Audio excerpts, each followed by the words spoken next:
Okay, we will start off with council. Any reports? Mayor, I represented the city at the HEB Chamber Chili Cook-Off last Thursday night. We sampled 14 different chilies, and I totally took one for the team. Thank you very much. And it was my birthday, so that was my birthday dinner, was the chili at the chamber. It was all lovely. However, there was one chili that was made with chocolate and peanut butter.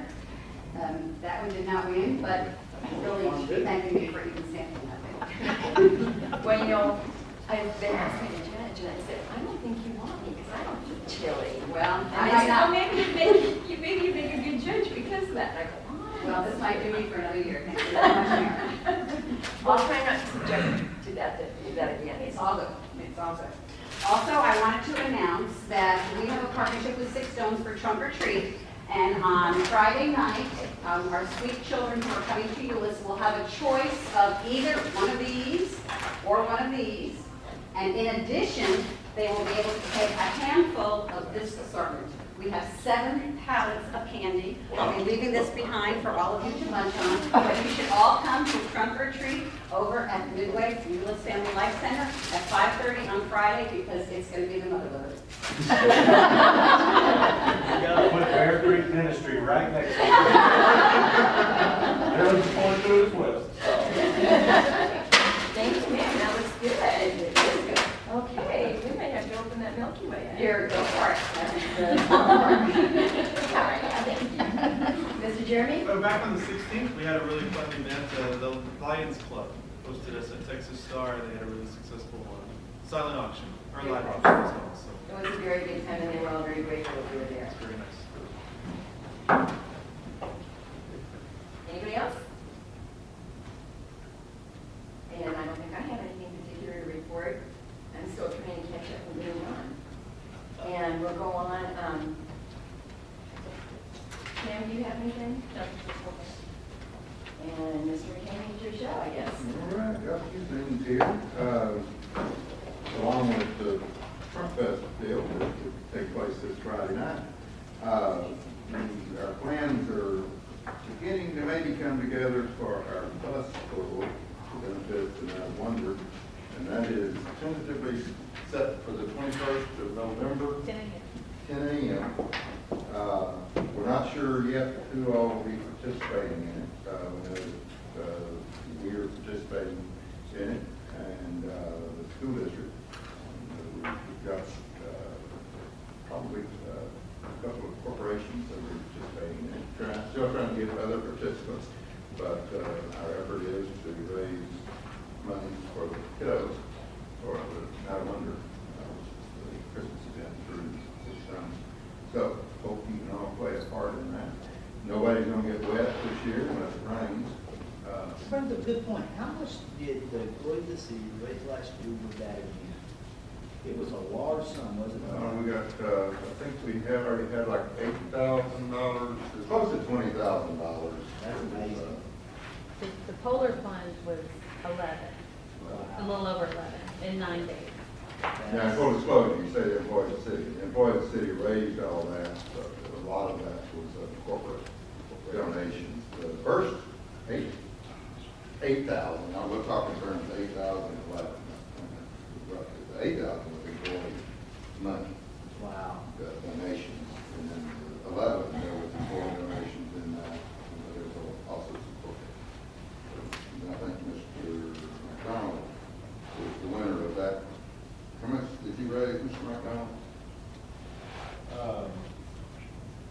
How much was the total? $10,900. It was 4,000 something, I don't remember exactly. Man, amazing. So that's, our effort going forward was to try to get several other groups to reach that $10,000 range. Costs about $60 or to $70 to sponsor a child. And so our effort is to get lots and lots of those. In other words, our employees still lead, do they not? Well, they try to. They sure do. So, anyway, Betsy is putting in lots of effort in that. Mr. Barker is helping her. You kind of throw down the gauntlet full of us when there's little things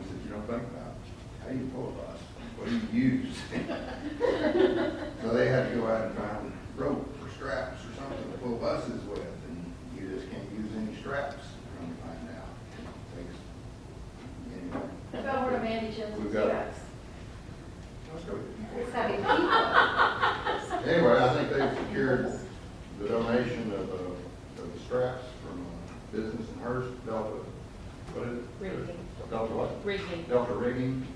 And apparently, if you need any kind of cable or rope or whatever, you can go to Delta rigging and they can fit you up.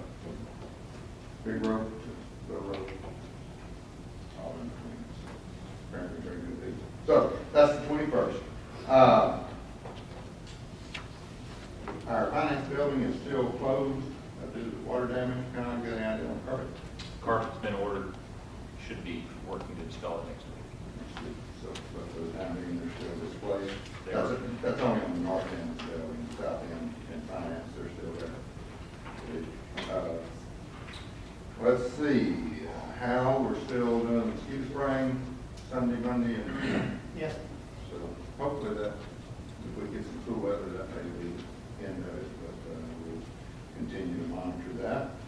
And then lastly, Mayor, we've got a number of topics to discuss in closed session, so I'm going to try to get us out about 5:30 again, where we can get together and break at 5:30 for that. We hope. And let's see, one last thing, I guess, Kim is working to get Britain in here. That's the next meeting. Yeah, so we'll schedule that, Lacey's evaluation.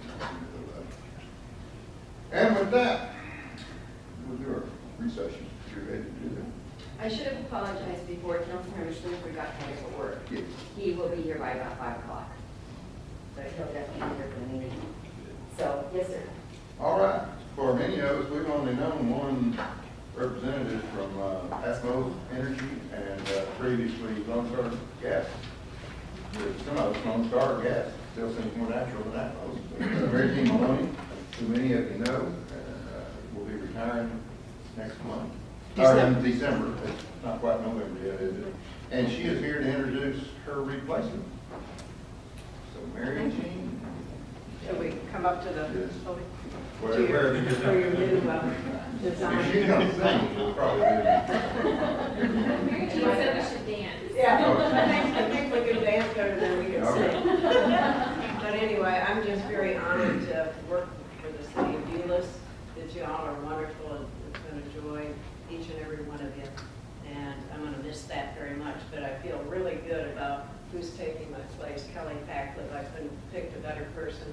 Kelly has worked for our company for 6 years in the Cleburne, Johnson County, Ellis County area, so she's fully knowledgeable of, her job, and it's just getting to meet new faces and the nuances of each of the cities. And I said, this is the plum of all the territories within our atlas that she has, and I think she'll do a wonderful job, and I'll let her tell you a little bit about her background. She brings a wonderful wealth of experience and education.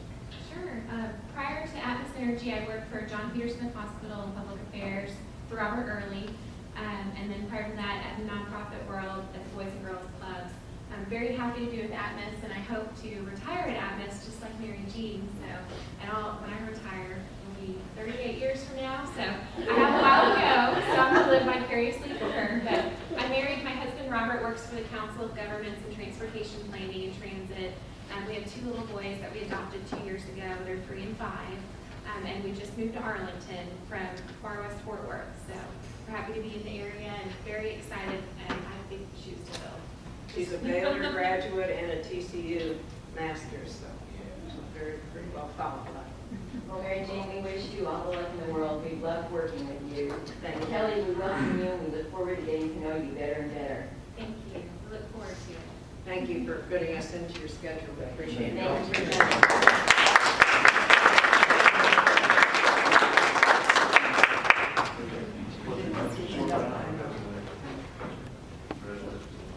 Some of y'all may not know this, but our representative for Albury Utilities is critical to us. That whenever there's a problem, we're our first stop.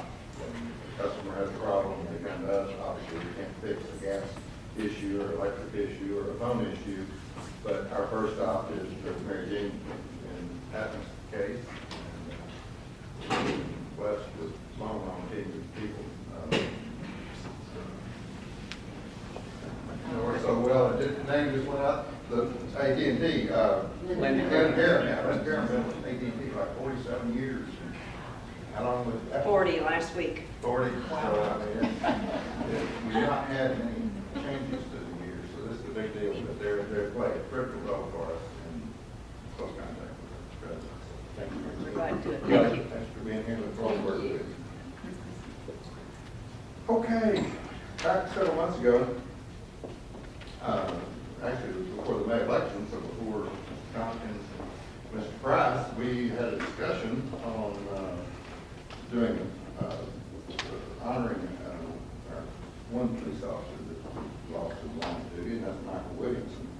And it was generally agreed upon. We never took any formal action on it. It was an appropriate time to bring forward a resolution to name this little stretch of private road right here between our Spine Road and Trojan Trail for Michael Williamson. And Michael was a police officer for us, and he died in November of 1982, and left behind 6 children and a wife. One of those children is a firefighter for us. You know Chris Williamson. You know Mike Williamson because it's just Chris is kind of a spitting image of little Mike. Chris was he 2? I think he was 2 when his dad died. So he has no recollection of his dad, but for those that knew Mike, Chris was just a spitting image of him. This may seem like a strange place to suggest that you honor someone with that, but at the time of his death, Mike's death, this was police department and parking for the patrol vehicle was right off of that. So the last time he left here, he would have backed out of the parking place on this road right here. And so I personally can't think of a better tribute to him. And so what I'd like to do, if there's still agreement on that, and understand that things have changed, if we want to bring it up for discussion one more time, I'd like to bring a resolution to you at our next meeting and to dedicate that road. It's not a public road, it's a private drive. It's the Michael R. Williamson Memorial Drive. And Al Pranger and his group have designed a very nice sign, that street sign that we would post called Trojan Trail, and then right here on this corner to designate that and commemorate Michael's death. And if y'all should pass that resolution next time, then it'll just be turned over to Mike Brown to do whatever is appropriate with the family to make that dedication. They may want something, they may want nothing. His mom, his dad has passed away. His mom is over 80. Ron Williamson retired from the police department. They have a long history of public service. Ron's son is a police officer in Bedford. So we'll just leave that up to them what they might want to do. And how them would provide the time during the month of November. So, anyone? Question. I think this is awesome. Obviously, on cost of us and signage. As we look in the future, we want to dedicate a road to someone. The cost involved there would be involving changing people's addresses.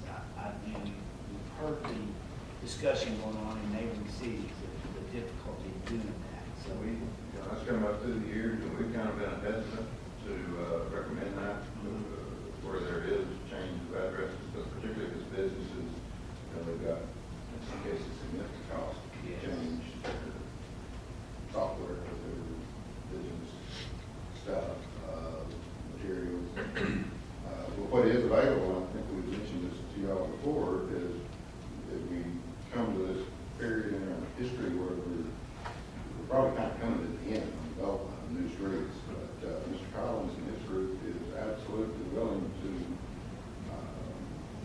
carry that forward through new developments.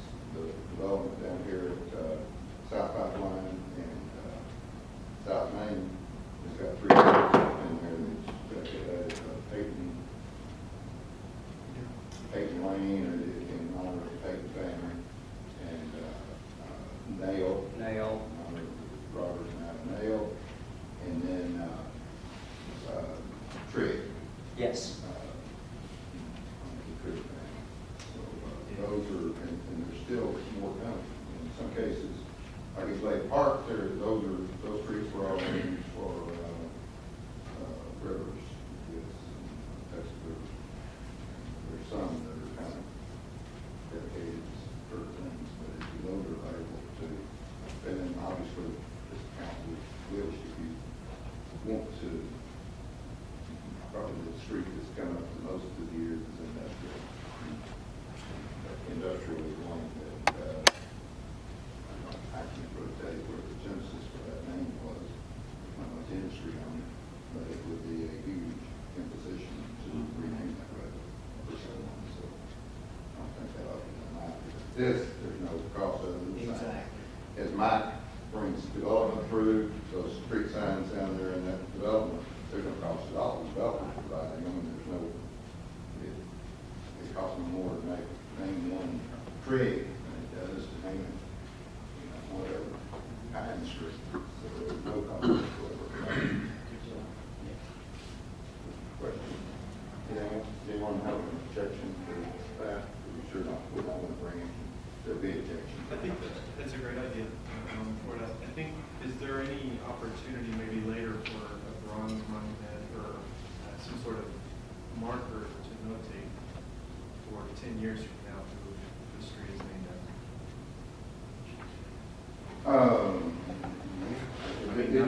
It's on the 9/11 memorial up there, and Okay. but if there's an interest in putting something out there, Again, using something more that tells a little bit about Michael, is that what So you're maybe saying? something in that sense that it's on scene or at least in relation to. Now, the other thing we're doing in that regard, I think we told y'all this maybe, is with the, Betsy is working, Adam, we're working on the website to provide, and I think it's there now, for example, the Meredith Silent Library.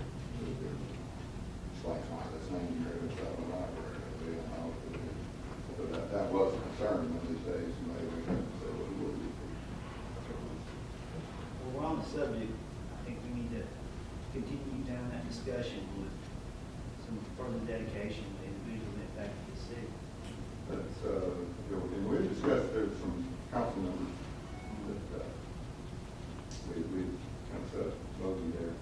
So, yeah, Okay. that discussion is for later. Okay, so we'll bring that to you, and, then we'll talk about the ADA transition plan. Mr. Bishop. Well, I'm going to ask Connie if she would not mind a handout. At the last meeting, we covered with you what the ADA is and why we need a transition plan. And I believe it was Councilmember Price who had pointed out that we had included some streets in here that did not have sidewalks. So what we have done, we have gone back through that database. You are not required, obviously, to install a curb ramp where there is no sidewalk. So rather than create an expectation that the sidewalk would be installed, we removed any street that does not currently have a sidewalk, and we no longer represent a ramp for that area. So what you see in here now are places where there are sidewalks, and there is a table that shows the ramps that have been completed, to show the progress that's been made, and then there is a table that goes out to 2022 with a plan. The plan will absolutely change, I'm sure, between now and 2022, and then there are streets beyond that that simply say future. Obviously, as Hal and his crews are doing overlays, streets may get escalated, and the sidewalks and curb ramps will be improved along with the overlay. If there's a road construction, we have to do it at that time. So the years are out there just as a projected year, but those may be moved up if we're doing a repair to the road sooner than that date. But this is obviously a multi-year plan. There are things other than sidewalks and curb ramps in there. Those are also listed. A lot of those are in the parks. I know Mr. McDonald has been working a lot, even just within the last few weeks, to do upgrades. A lot of that has to do with having accessible routes from parking lots within the park system into the playgrounds and things of that nature. So we will continue to work on that, and of course we will always prioritize a request that comes in from a citizen that maybe needs an accessible route to get to the grocery store or something like that. So if there is no objection, what we would like to do, that's really the only other change that we made is there was a couple of places in here that we clarified that we would update the plan periodically as needed, which we will bring that forward. We'll try to take a look at it annually, but if, I'm sure there will be changes, but we didn't want to lock ourselves into the timeline. We'll just update that as needed. What our intention would be is that the council does not have any more concerns tonight, would be to put this out on our internet tomorrow. We would run an ad in the newspaper this weekend to let the public know that it is out on our website. We would let that post out there for the next month, and then at our last meeting in November, we would hold a public hearing at the city council meeting to hearing input from citizens, and then we would bring it back to you on December the 9th for your consideration of approval. So that would give plenty of time for the public to have a look at it and any comments that they might want to make, and we can incorporate those before the adoption on the 9th. Anything else, Connie or Karen? I might just clarify again that Connie is our ADA coordinator, but we have a liaison from every department. And so this is the effort of all of those liaisons that have been working with Connie to identify any deficiencies within the department.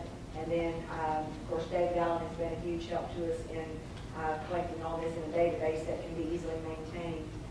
So it's the work of all those liaisons to bring this to the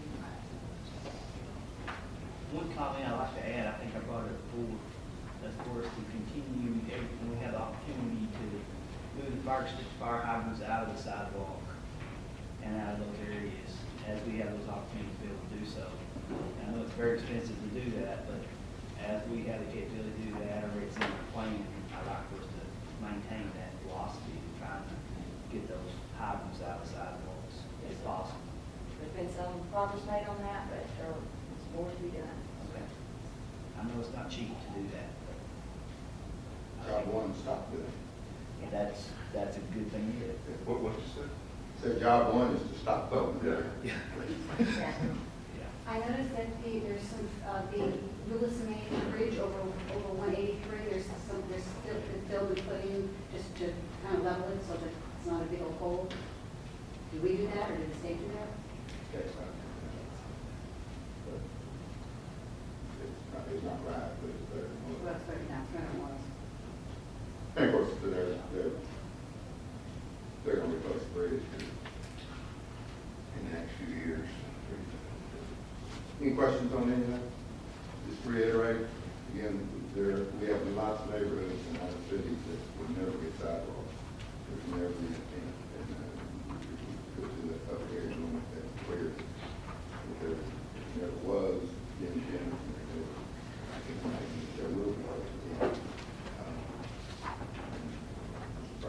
There's lots of others, heavily tree or retaining wall, huge retaining wall. This is not practical. That's One last question, does this policy also include TxDOT right away? Because I know they keep putting in ramps to nowhere. We dealt with our city obligations, but I've had lots of questions about the TxDOT Figured so. issues, Okay. what their plans. Okay. We have built some sidewalks in TxDOT right away. Where we do that, and they intersect the street, we will put the ramp in. Yeah. I know what you're talking about too, in that area. I know people ask that question on a regular basis, why don't you put that ramp in right there? Well, we did, that's TxDOT. I know you probably get questions all the time also. We do. Yeah. Okay, and we'll bring that to you soon.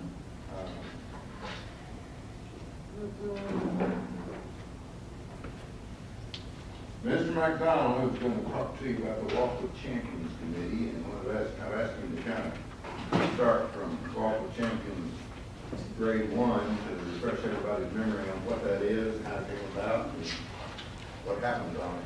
So we can lay the groundwork for discussion on it.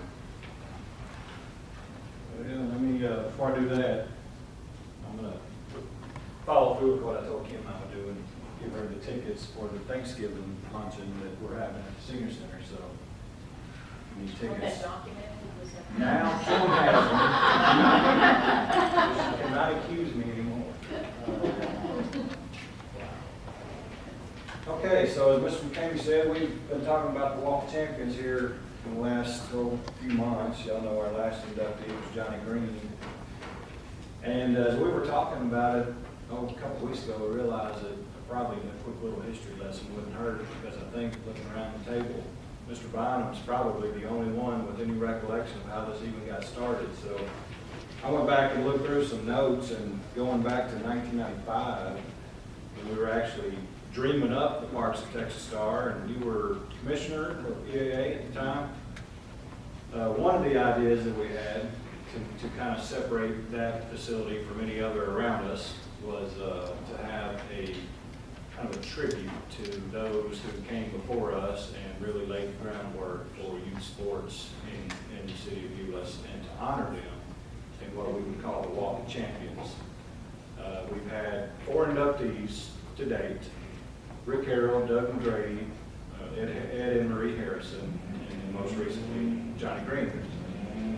So when we formed the group, we went back to I don't know why he's out of there no yesterday. It never fails, though, does it? Never waiting. I know, man. Yeah. Terry Boaz is behind this somehow.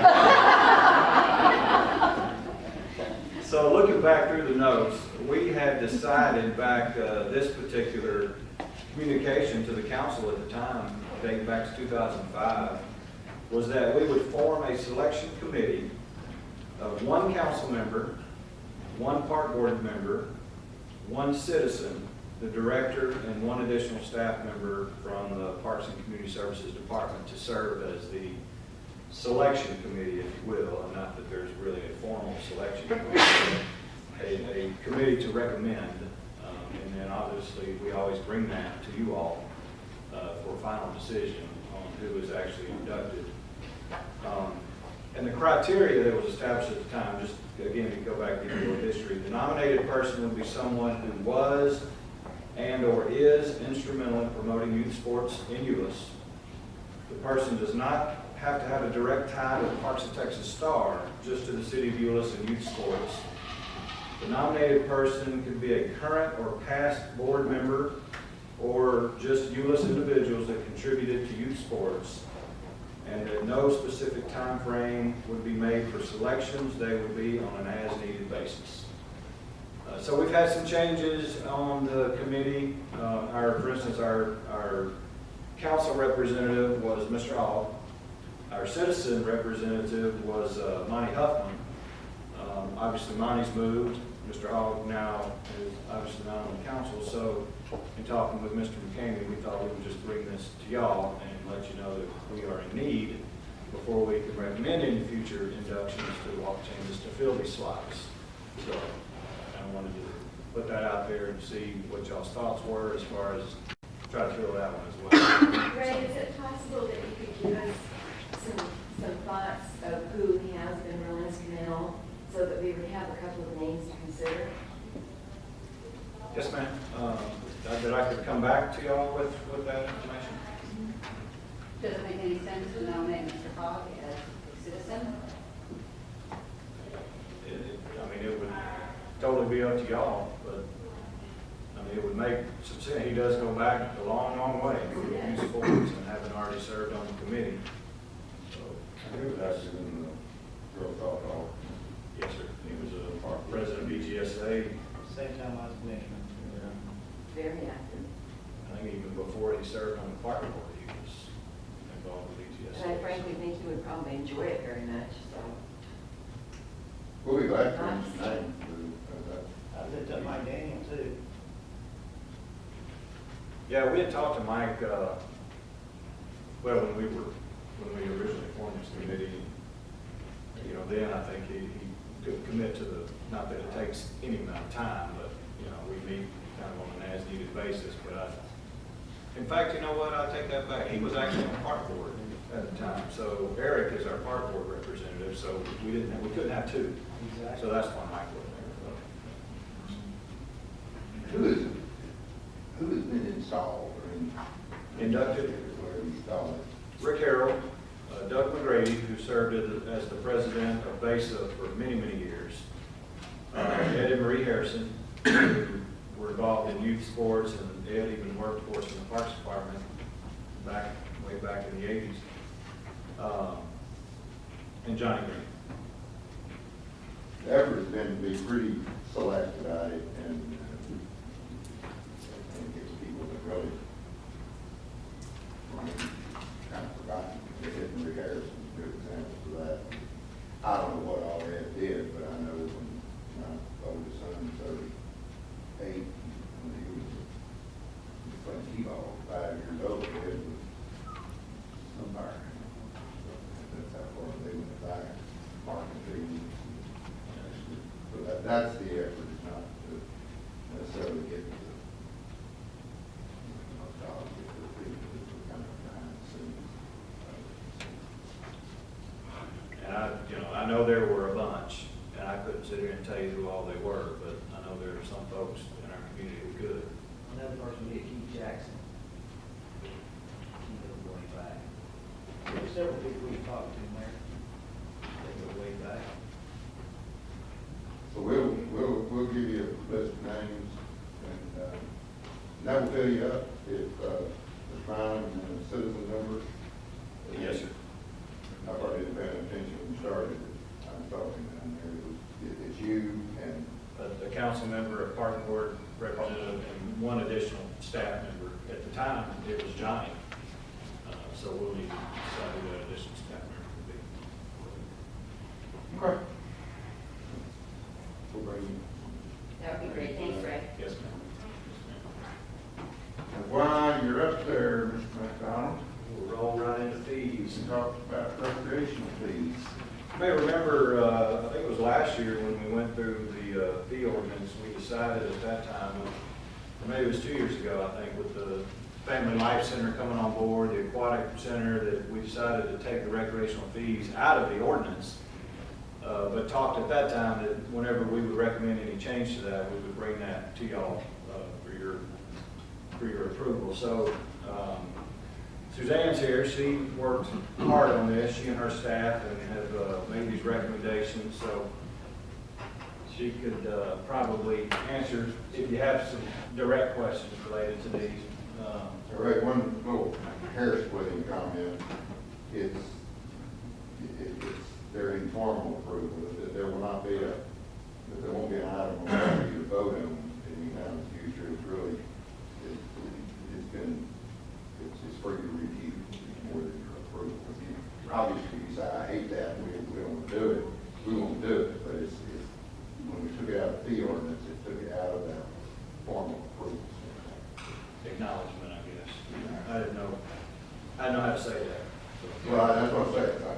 I don't want to split hairs, but I also don't want to create the impression we're going to bring it back for a vote. Yes, sir. Yes, sir. So what you see here on this first page, what we would intend is to basically delete what you see in red. And what that is just our most basic individual and family membership. We do have some that sign up for this, but as a replacement for this, what we would like to propose is what you see on bottom as it relates to the individual and family, which is to offer a 3-month membership that they could, we get a lot of requests for that.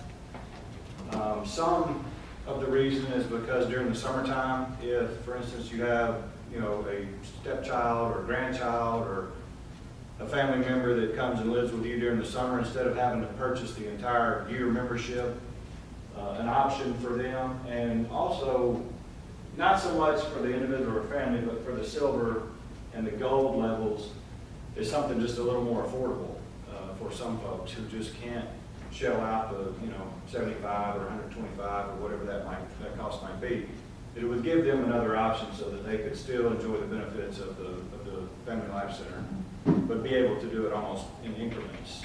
So, and then, as you can see, kind of down the bottom on the daily use, we would still allow people to come in on a daily basis and pay the $5 or $10 here, but just not the upcharge for the fitness and the racquetball, as you see over on the other side. So we would recommend taking that out as well.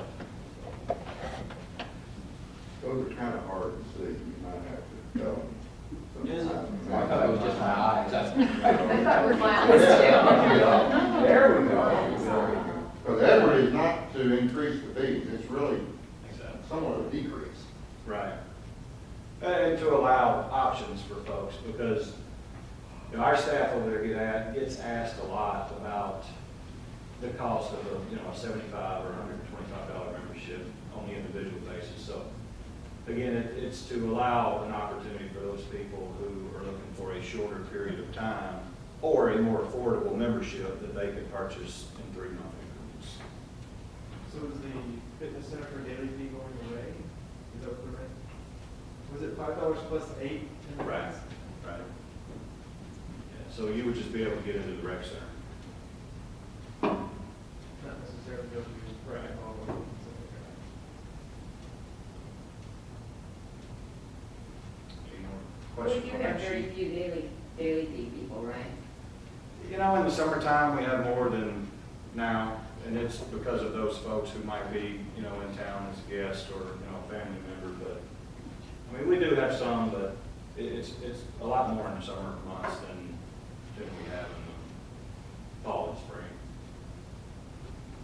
So we didn't want to do away with it altogether because there is revenue that's generated from that. But this gives them that option during those summer months, and instead of coming in and having to pay those daily fees, they can buy the 3-month membership. So a daily fee for residents, $8 for the fitness center, and how much is it for 3 months? Well, you pay $5 and your $8 if you want to go in there. So now you just pay $5 and you enjoy the rec center, but if you want to go work out, then you need to have a membership. Correct. Is there a 3 month? A 3-month. 3 month membership. Something like that. It's, yeah, can you raise that up now? Yes, sir, it's right there.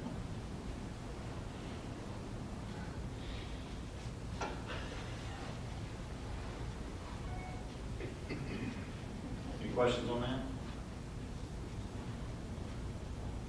I'll flip to the next page, but Adam's gonna have to help me on this one. Okay, Adam, I guess this section here is what we're mainly talking about. Okay, what we would like to propose here is on our cabanas that we rent for the outdoor aquatic park is basically what we would like to do is to add the charge for the admission for 12 people to the fee. And the reason being is, believe it or not, I guess they experience this quite a bit in the restaurant business, but we're starting to experience it a little bit in the pool business where people walk the check, basically. They rent the facility, they tell us how many people they have coming. We keep a tick sheet and then take it to the person who's rented at the end of their rental and said, this is your guest list, expecting to get paid. But there's a few people who decided they wanted to have a party but not necessarily pay. So this, basically, the change that you see here is admission, as we already offer a group rate admission.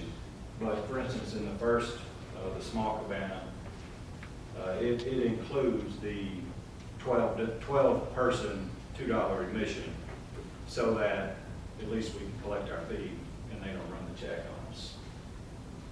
So, and it's the same, what we've changed reflects that on the small cabana, the large cabana, as well as the pavilion. that. So it was 50 and that's one of the 75, because we're including 12 Right. people, the first 12 were. Right. Now we're still doing the tick sheet for 13 and beyond? If they have 13 or beyond, they're gonna pay in advance for the 13th person, the 14th person, the 15th, right? But because we offer the group rate at 12, that includes the 12, the initial 12. I think this is gonna work a lot better. We do too.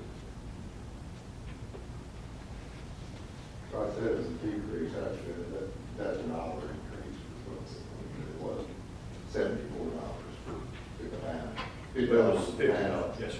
And 12 at $2. Yeah, but to keep it even, yeah, it was, Yeah. Misspoke there, dollar increase. I mean, we could work that out. I have a calculator though. That would be with 12 people. The small increases. Okay. Any other Any questions? questions there? And then what we've done to the indoor is basically the same thing, is that you're going to pay in advance for your guests. So in the first column there, the 12-party swimmer. Now that is during our Monday through Friday times where you would have a party, there would be other people in the facility, it's not exclusive to you. That's why that one is cheaper than the 40, obviously, well, the 40 swimmer, but that one is on Saturday or Sundays where you have the facility exclusive to you. And basically, this is your rental fee plus the fee for your guests. And as was the case before, over and above, you'll pay for that.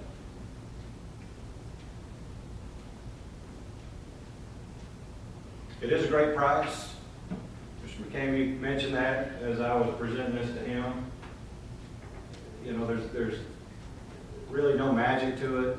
It's just what we had originally come up with, and with the increase here with the admission fee. So, you know, if any change needs to be made there, Suzanne and I talked about this earlier, we're completely open to, you know, any suggestions if it is too reasonable, I guess, would be the best way to say it. So this is the room that's in the, used to be the senior center, right? That special party Yes, room sir. that's to the east? Yes, sir. How, is the cleanliness, is it going pretty well so far? Are they cleaning up after themselves and all that? Do we? Yes, sir. Do we need to look at any kind of, oh, I guess you do have to kind of open up. And we have staff there, obviously, that make sure that before they leave, if things need to be addressed, that they get taken care of. Yes, sir. That, I mean, the grandkids at that party, that is remarkably cheap. Our effort has been to keep it cheap. But on that 40, that party swim package at $200, I don't remember what you told me that way, but our actual cost there is for the labor. Yeah, about $60 for that rental is our labor cost. Just to have the guards and whatnot, so there's not a lot of meat there. And you're saying pretty little. They are great packages. Yeah, it stays busy, absolutely.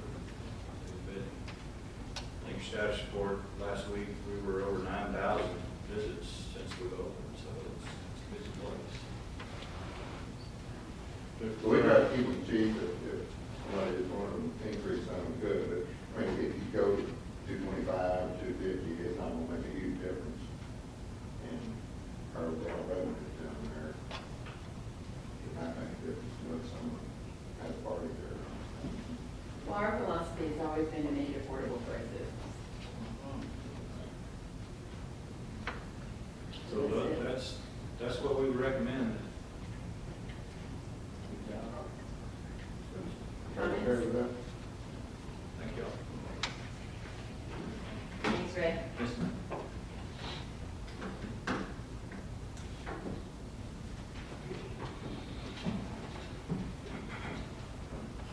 Mr.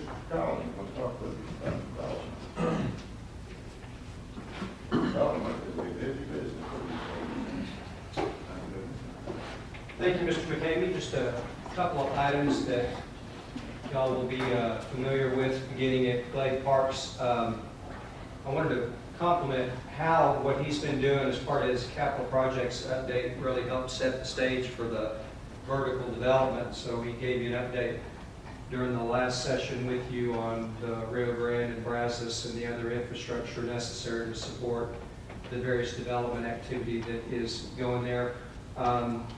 We've got buildings 19 and 29 that y'all had previously approved, site plans that we've got under review with the building construction plans. Just a little bit of modifications being made to the footprint of the building, but still falls within the boundaries of it being a minor site plan revision. We've got to be able to be responsive to the developer when the tenant mix changes within that retail area, and that's exactly what's happened, but that is under review as we speak. If you've driven on Heritage Road past the new Canadian development, you'll see the entryway features that are being constructed and nearly complete. In these pictures that we're showing you, we hope that you've noticed that we've tried to put an inset in that top corner that would represent what y'all approved in the site plan, what was submitted as part of the formal application, so that you'll have some basis of comparison to see that they're actually developing and meeting the spirit and intent of what y'all had approved. These are several different pictures to depict the overall architectural design that they've incorporated into this. One of the visions that y'all approved for the Glade Parks residential development as you come eastbound into the residential development is, you might recall that it was contemplated that there would be a movie theater that would be at the end of this drive, and that between the movie theater and the easternmost residential street, there's going to be a pocket park on the other side of the residential properties. And the vision that y'all adopted was that there would be, to use the Stephen Cook phrase, a clear view shed from the time that you turn off of Heritage, and you'll get a great view as you continue east down that area of what will become a pocket park in the middle of the residential development that will be a buffer to the commercial development to the east. And that's really coming along very nicely. You can really visualize that. Bloomfield Homes at Gateway Court, they've started constructing their perimeter masonry screening wall, fencing, and some of the other entryway features that are incorporated into the subdivision. And perhaps most importantly, they can doll it up, but if people aren't buying the homes within those subdivisions, it doesn't matter very much. They've pre-sold, I think the number was 9, and they've since sold 13.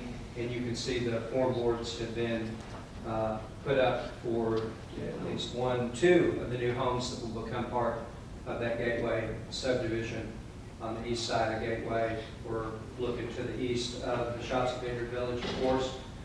Camden Park, we're on the west side of Bays Road, south of Glade Road, real small subdivision. You can see in the background here that oak tree that they actually adjusted the dimensions, configuration rather, of the cul-de-sac and actually shifted it to the south in order to preserve that tree, and they're trying to follow the same mitigation measures that they have in the construction of the other Bloomfield subdivisions to give that the greatest opportunity to remain looking like that. Brookside at Bear Creek, we've not talked about this really in many updates with you. We are on the north side of Ash Lane, on the west side of 360. When this had been proposed several years ago, it was contemplated that there would be 3-story townhomes constructed. As we moved into the recession and the subsequent years to that, they weren't selling too many of the 3-story townhomes. The market, Linda, I don't know, just completely died. So they came in with new construction plans for a 2-story product. They were so pleased with the initial reaction from the potential buyers that they went ahead and finished out with spec. And from when I stopped to talk with the sales agent for Plantation, she said they were very pleased with the sales that are going on. So that, from a building permit, has been finished out, but they've got several remaining that are for sale, and that will be completely built out. One other picture of the product. Villas at Bear Creek, we're on the east side of Bear Creek, south of Midway Drive. The Lennar has got this underdeveloped. They have obviously started all of their site prep work and the installation of the underground utilities. And across the street on the east side of Bear Creek, South of the villas that we just showed you is the urban loft that's under construction, and you can see that that's beginning to take the form of the building elevations that y'all approved. And the Dominion at Bear Creek, across the street, they've completed their amenity center and the pool to give you kind of a view, if you've not driven there, of the overall quality of that little amenity center, amenity center, Chris, you'll remind me of that. Shifting to Highway 10 on the north side, the Dollar General construction continues. They're virtually complete with the exterior, and their focus will shift to finishing out the interior of the building, and then they will complete the installation of the irrigation. And I guess, Stephen, they'll get in the landscaping before we get too far into winter, before the final inspection is completed. And Mike, are they going to close their existing at the same time they're opening this one, or will they be both open for a while? I don't know. I don't know the answer to that. We'll certainly find out what kind of transition they're going to do.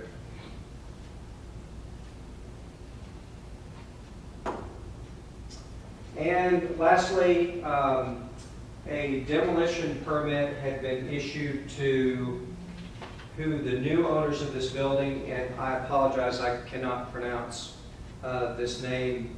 It is Bayyinah.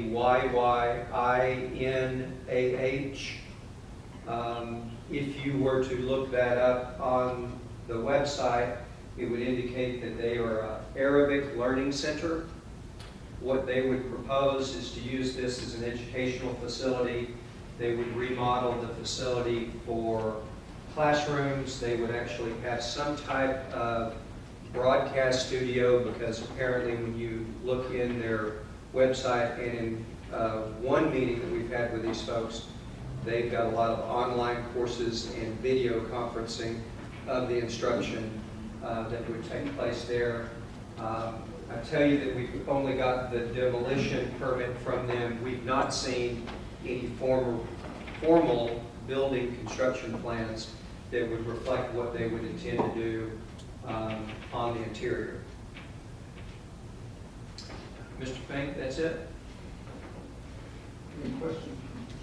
Well, so are they planning on just gutting the building, leaving the outside, and then just gutting and redoing the inside? Is that the plan? Yes. Okay.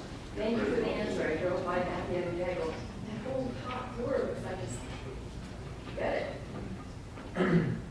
One of the things on development and code issues, I don't know the details of this, but I just found out about it just before I walked down here, but the Lighthouse Motel is not open for occupancy, apparently. I don't know if you can have the details on it, but apparently we pulled our gas a couple weeks ago, and for problems, and there's only 2 residents that's in there now, but shut down the city, or they are shut down. I'm not sure, but just let me know. I'm sure no one that lives there, the owners, something, if you hear anything, be aware of that, but just to try to keep you aware of this. So we'll be meeting in the morning to find out the details on that. Anything else on development? We have the number of development things that we discussed with you in closed session, but for open session. All right, Mr. Craner, you got anything on water? Yeah, maybe so. It's just everything's down about 1% from what it was last year at this time. We desperately need rain.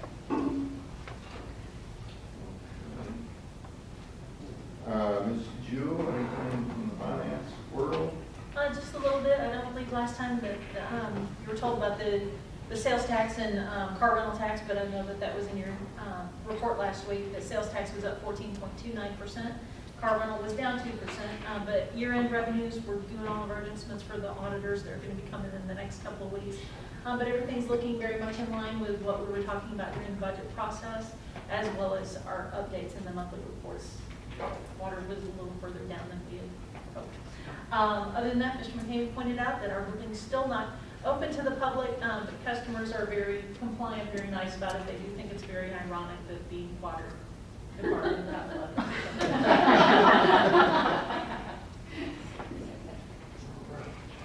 Let's go through our agenda and then we can get back to the capital project.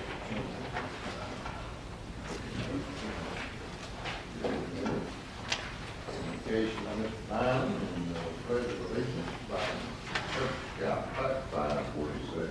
And Ms. Kim says they're taking a tour of City Hall after this. Gary, can I interrupt one? The area lake level, on the status report, it said they were pulled up. The status report, it says it's Richard Lynn Chambers is 66.1 against 64.7, and Cedar Creek is 75.2 against 70.2. Your area lakes are 63 today and 63.9 a year ago. That's what I was quoting there. Okay. Richard Chambers is, Cedar Creek is, not,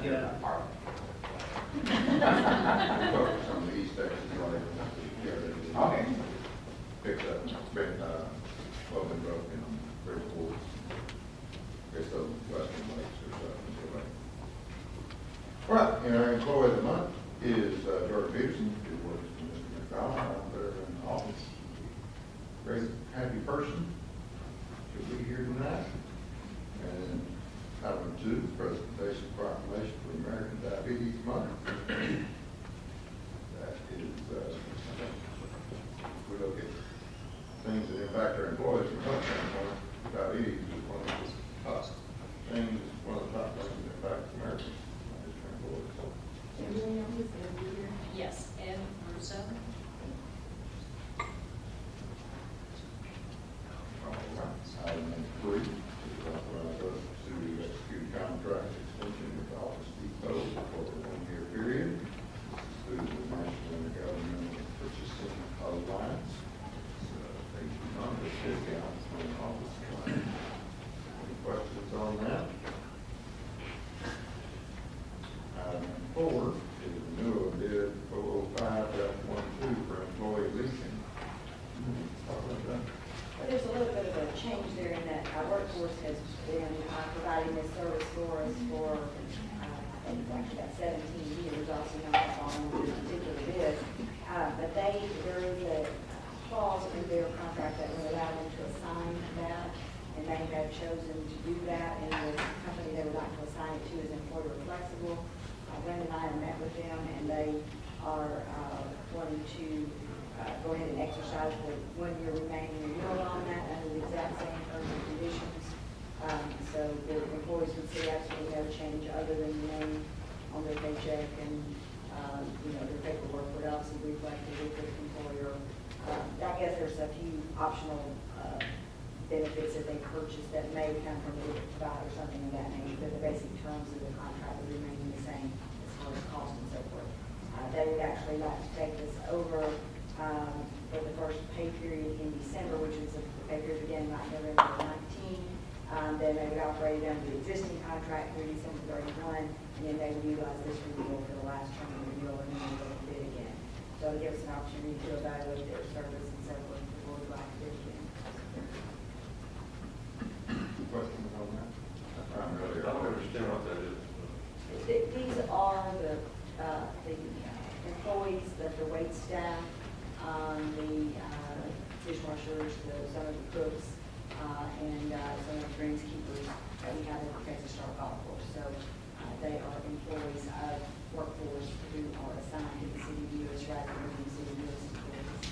So when we hear headcount for city of Euless employees, it would not include those? It would not include those workers. There are some employees at Texas Star, primarily management, that are on the city of Euless payroll, but there are the contract labor, if you would call it that, that are handled through the workforce, which allows obviously more flexibility with that type of operation. Other questions? Item number 5 is award of bid number 14-14 for janitorial services. Guys, you want to talk about that? We are currently being serviced by UBM in our janitorial needs, and our proposal is to continue that service for another 4-year term, which are 1-year contracts for 4 renewable terms. You will take note that they were not the lowest bidder, but going through our evaluation criteria, they have to serve the best value for the city at this point in time. So there was not a large marginal difference between the lowest bidder and the second lowest bidder. So based upon our criteria, their evaluation criteria in the bid specs, we feel that they are the best value for the city. Not a lot of difference. It costs money to change locks, to change the socket locks, the various things to change over. This is probably the best group of custodians that we've ever had. And it's just not, it would cost us more to go with a little bit because of the change that a lot of things code. So our recommendation is the next look. What's the difference, Kyle? It's like $2,500, $216. Very, so much. very, very little. So do they go to all 14 locations 5 days a week? No. Okay. We don't get 4-day-a-week cleaning here, for example, when we got some other. The rec center, the library, Texas Star, they get cleaned 7 days a week. There's some other departments that get cleaned 3 days a week, or some that are 4. So we're flexible in those, and we take a look at the departments, whether or not we need to adjust those, but that has been a very comfortable schedule. And they do a phenomenal job. And for what they do and the amount we pay, it's a tremendous service. Yeah, it's a tough job, and it's like the people that clean this building, all our meetings at night, it's, sometimes they don't know when we're having a meeting, and they come in and they can't clean for a while. It's a tough job. Anyway, it's well worth that difference to not have to change. All right. Item number 6 is consider resolution 14-1446, amending a previously authorized request for financial assistance from the Texas Water Development Board. Mr. Walker, you want to talk about that? Yes, sir. You might remember that we brought you forward this resolution, and then you authorized us to turn in the application to Texas Water Development Board.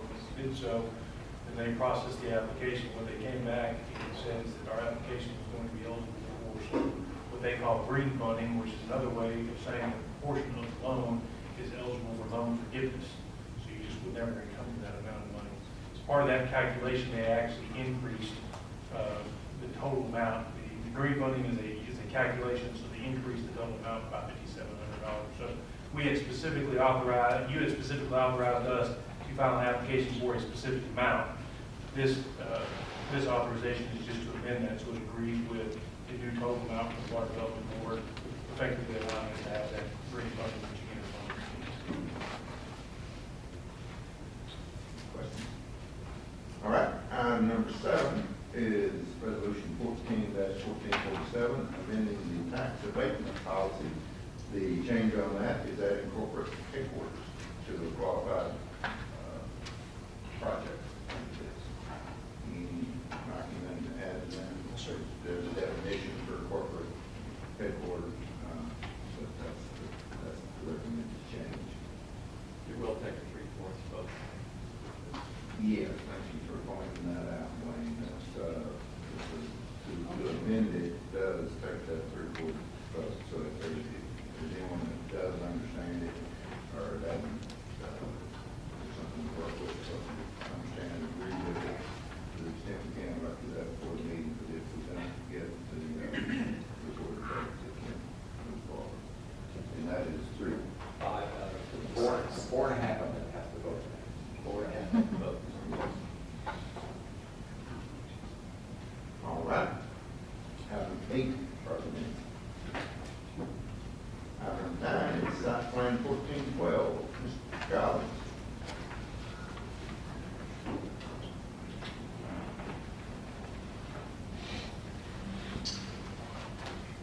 This is the latest residential subdivision being proposed by Lennar. We're on the east side of Bear Creek, south of Harwood Road.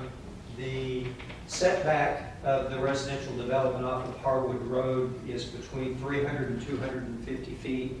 That was designed, as you recall, in your approval of the Riverwalk to allow a strip of commercial development to occur at that location. It's about 30 acres of property that they would propose, 112 lot subdivision.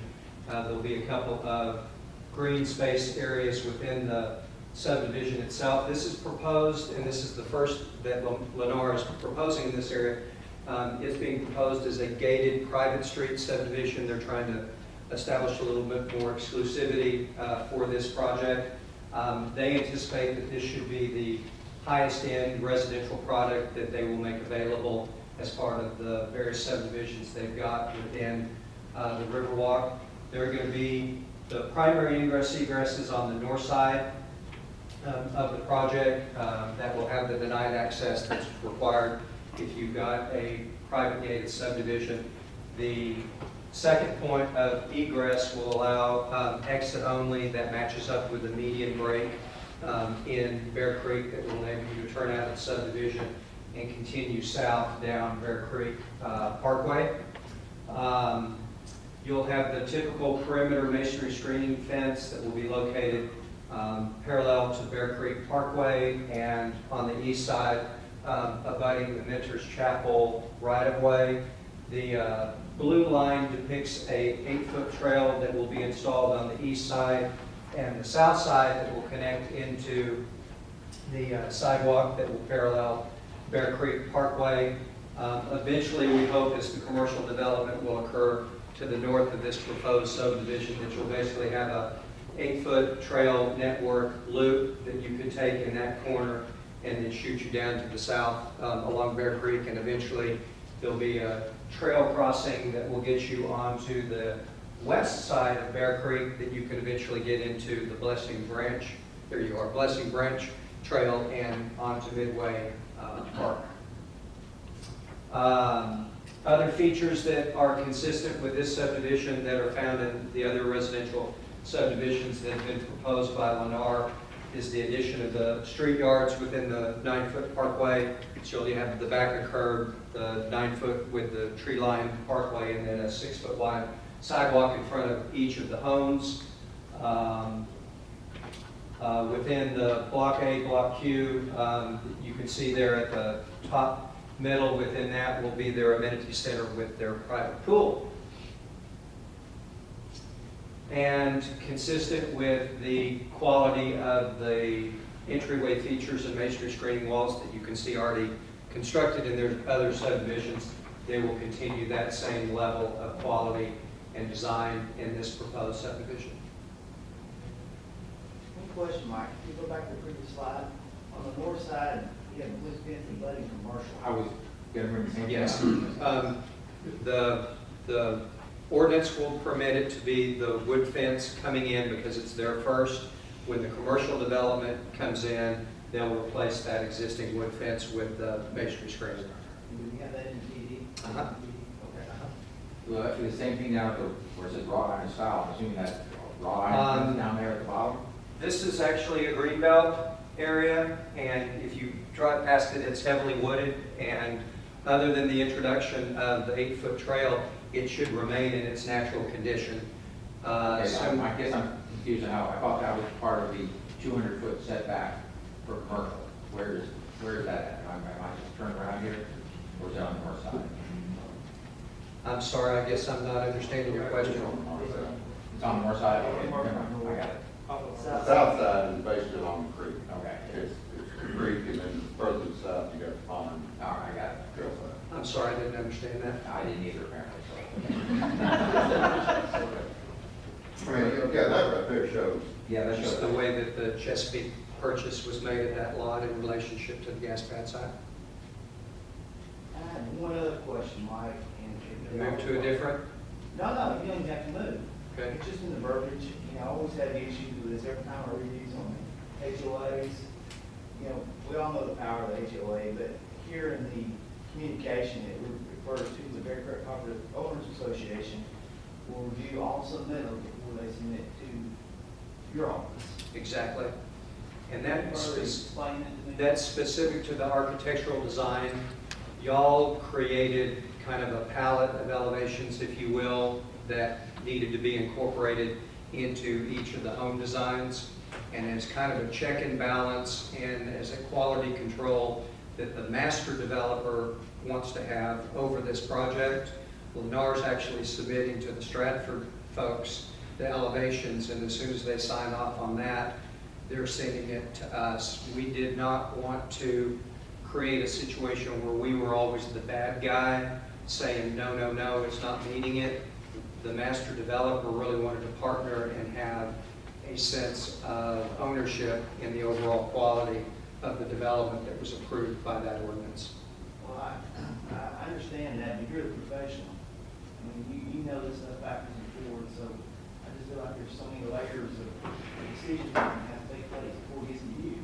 So that's my concern. I know it's fine, it's an HOA, and I understand that, that's just always my concern, Mike. And just as a practical matter, right now, I mean, that's all the time schedule that they're operating under from the time that the person decides to purchase the home and we see the building plans.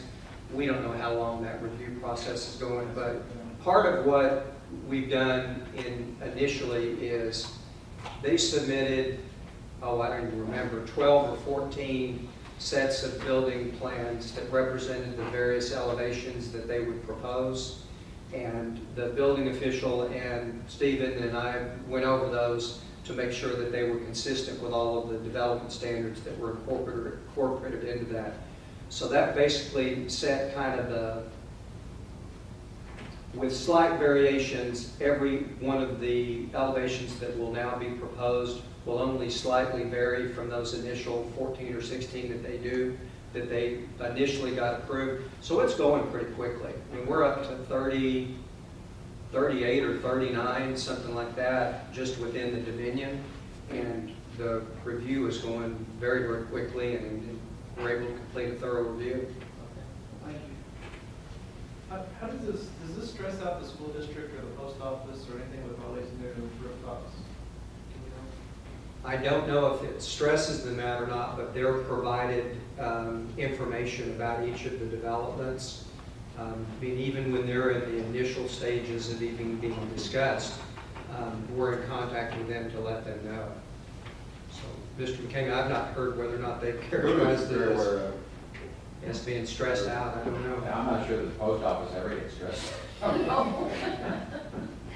I was contacted today by the demographer that is hired by the Grapevine Colleyville School District, and they check with us about every 6 months to see what new developments are coming in that would affect that particular school district. So they're very well aware of what's going on and what's being built in this area.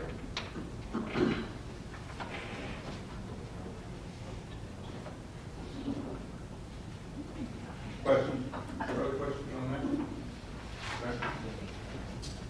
The next item before you will be the consideration of the site plan affecting the Kroger expansion.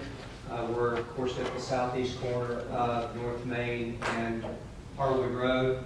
Their current store is, what, 47,300 square feet, something like that.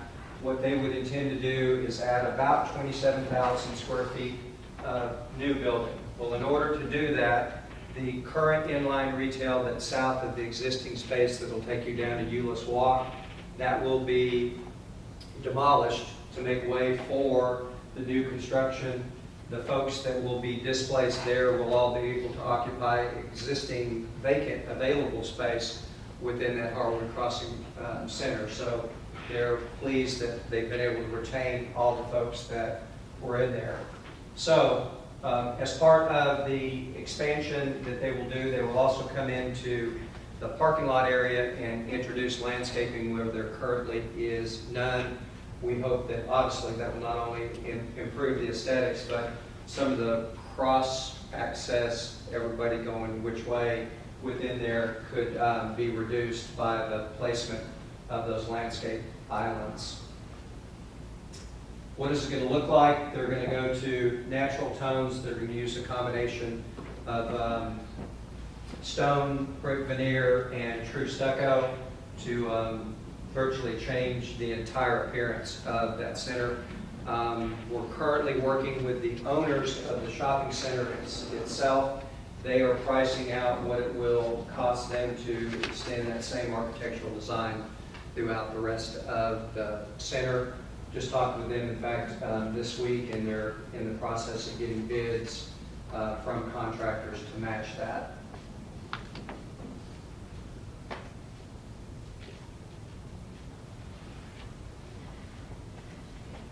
So,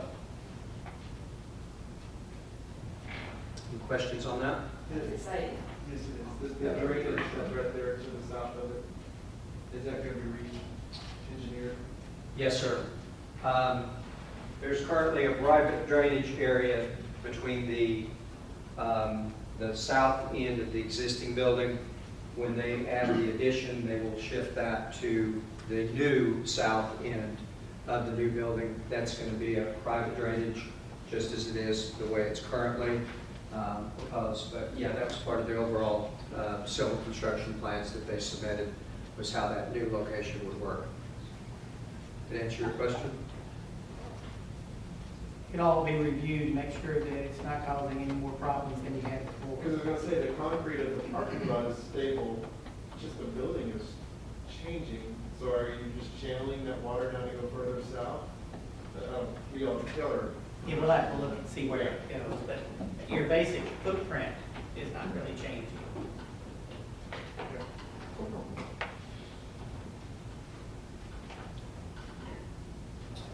And your last item from the planning and development, there is currently a Taekwondo studio that's operating within the Blue Sky Sports there at the southeast corner of Main Street and Midway. They would intend to relocate across the street to the shopping center there on the east side, on the west side of Main Street, and occupy that suite 121.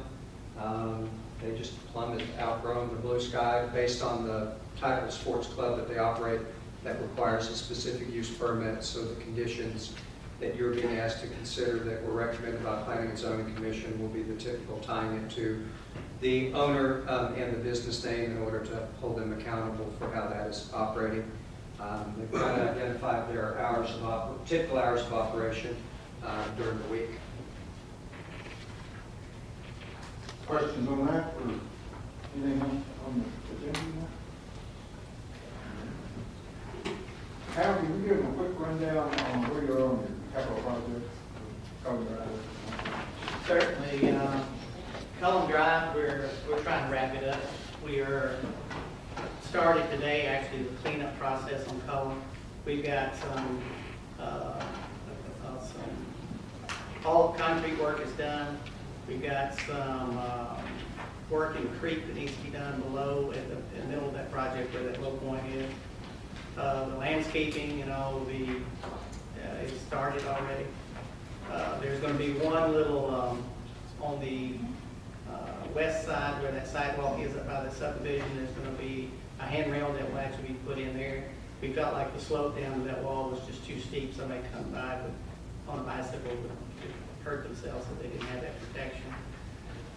So we're trying to wrap that up. The intersection at 10 was taken out this last week and will be open back up for traffic Thursday. And that will basically, other than the miscellaneous stuff, all the walls and the sidewalks are in. Rio Grande, if you've been out there lately, you'll see all the, basically 90% of the street lights are up. All the signage is in place. The stonework is started on the bridge, and I talked to the stone people today, and he said that he should be through by Thanksgiving having all the stonework done. The columns that will hold our light fixtures are in place, and we actually are supposed to install the 4 light fixtures in the middle of the bridge tomorrow. Process is we placed concrete this last week, and we'll start that process and we'll continue to roll through that. All the utilities are in. Dave & Buster's Water and Sewer is started on that part of the project there. Is that it? Questions?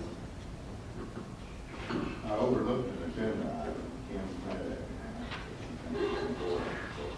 If we could go back to item number 12.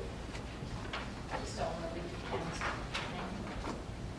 This is for the board and commission appointments, giving each of you a function as well as committee that came in. If you want to make that one, it's not as well. Certainly, as you get that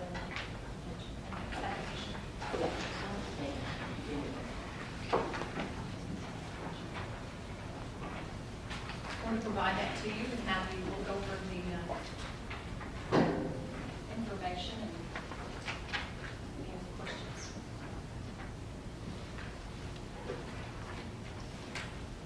Laura was using the application, but did she just not know about it?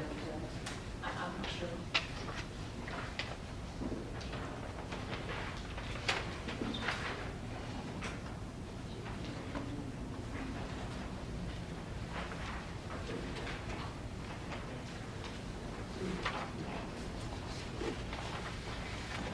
Normally, we would not bring the late applications forward to you, but since it is for the Historical Preservation Committee, we can bring that forward.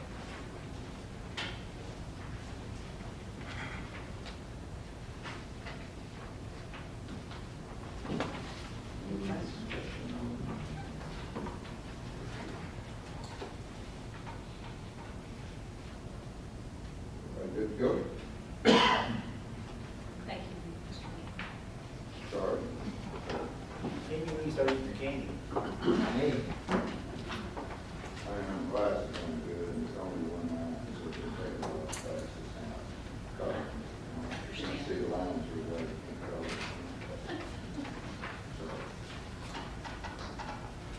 Okay, then, that's it. Then I think dinner is ready, and we're having green chicken. You leave it out long enough, turn. Well, Mr. Stanford didn't like my other chicken choice, so I Well- figured I would try this one. I wouldn't botch it, believe me, I have my own salad. Green chili chicken, and then all the other stuff, sometimes I can fight my way through something. I didn't think. No.